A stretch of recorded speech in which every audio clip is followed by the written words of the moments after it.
Buenas tardes a todos. Esta es la presentación del artículo PBL 183 para el Congreso Internacional Academia Journals Puebla 2022.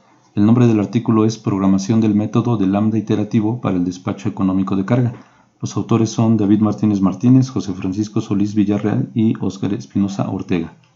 Aquí en el resumen se especifica la definición de lo que es un sistema eléctrico de potencia, que es el conjunto de instalaciones y elementos que sirven para llevar la generación eléctrica desde los centros de generación hasta los centros de consumo. Eso es básicamente un sistema eléctrico de potencia. Y el despacho económico de carga consiste básicamente en suministrar la demanda requerida por los usuarios al menor costo posible. Entonces, como palabras claves, despacho económico, Lagrange, porque se utilizan multiplicadores de Lagrange, y lambda iterativo, que es el nombre del método. Aquí tenemos una unidad térmica, el esquema general de una unidad térmica de generación eléctrica, donde tenemos una caldera que produce vapor, el cual se inyecta a una turbina, y esa turbina al girar mueve también el rotor de un generador, con lo que se produce electricidad. Esa electricidad, una parte se toma para alimentar los servicios propios de la planta y el resto se entrega al sistema. Entonces, el despacho económico que se analiza en este artículo es con unidades térmicas. Dos parámetros importantes son el calor de entrada a la unidad, que es el que se genera en la caldera, y el costo del combustible, ya que el combustible siempre tiene un cierto costo y es un parámetro importante. Entonces se requieren estas curvas para poder realizar el despacho económico para cada unidad generadora. En este caso, en la figura 2 se observa lo que se conoce como curva de entrada-salida, en la cual podemos nosotros visualizar, de acuerdo al nivel de generación que se tenga, el calor que se le está inyectando a esa unidad generadora. Las unidades son millones de BTU por hora como entrada. Entonces, dependiendo del nivel de generación, pues va a ser el calor. Debemos observar también que hay un valor mínimo y un máximo de la potencia generada. Esto es por restricciones técnicas. Una unidad generadora no puede generar menos de un cierto valor mínimo ni más de un cierto valor máximo. Aquí vemos que también tenemos otra curva, que es una curva de calor incremental o de combustible incremental, que también, dependiendo de la potencia que se tenga, pues se va a tener este valor de calor o de combustible incremental. Y una tercera curva, que también es una curva del calor requerido por la unidad, dependiendo del nivel de generación que se tenga. Entonces, esto se vuelve un problema de optimización con restricciones. Matemáticamente hablando, pues aquí tenemos un ejemplo en donde tenemos una función objetivo, la cual se desea minimizar y debe estar sujeta a ciertas condiciones de restricción. Entonces, en este caso es una condición de igualdad, en donde esta omega es una función de restricción. Entonces, nuestra función objetivo debe cumplir estas restricciones. Se tiene aquí una gráfica de la función objetivo para diferentes valores de f, en donde podemos ver aquí también la recta de la función de restricción. Vemos aquí que cuando el gradiente de f y el gradiente de w están alineados, ya sea 0 o a 180 grados, es cuando se tiene la función minimizada o cumpliendo las restricciones que se están planteando. Este es el objetivo que se busca. Entonces, la suma de los dos gradientes debe ser igual a 0, escalando el gradiente de la función de restricción.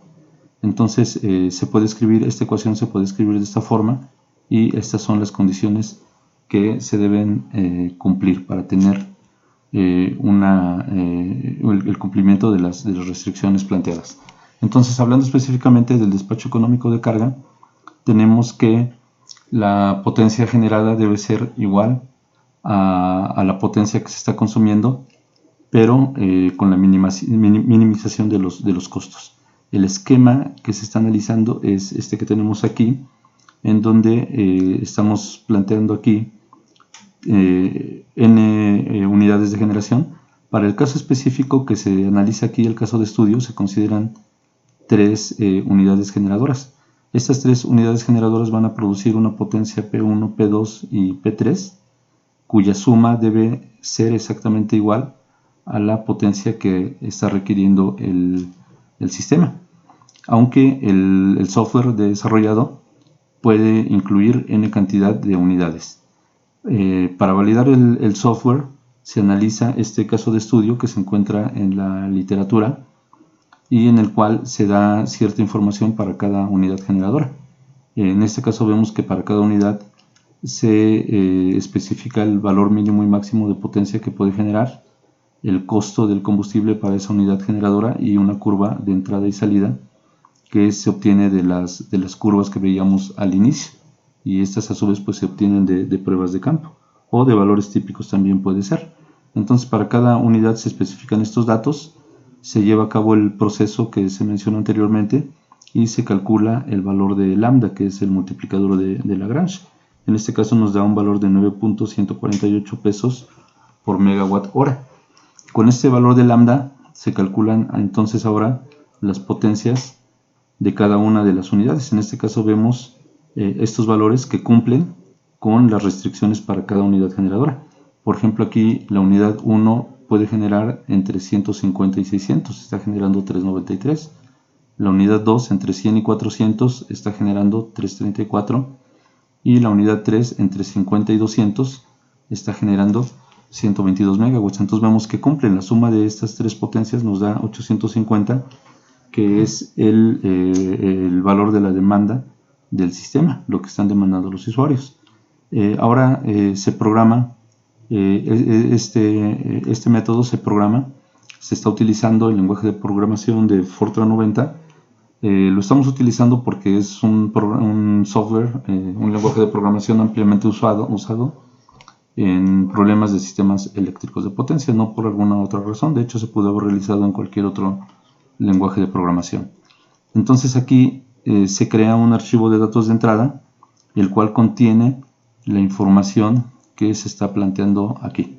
Esta información que tenemos aquí para cada unidad es la que se está definiendo en este archivo de datos de entrada. Se implementa el programa en Fortran y aquí mostramos los resultados de correr este programa. Nos está dando 393, 334 y 122. 393, 334 y 122.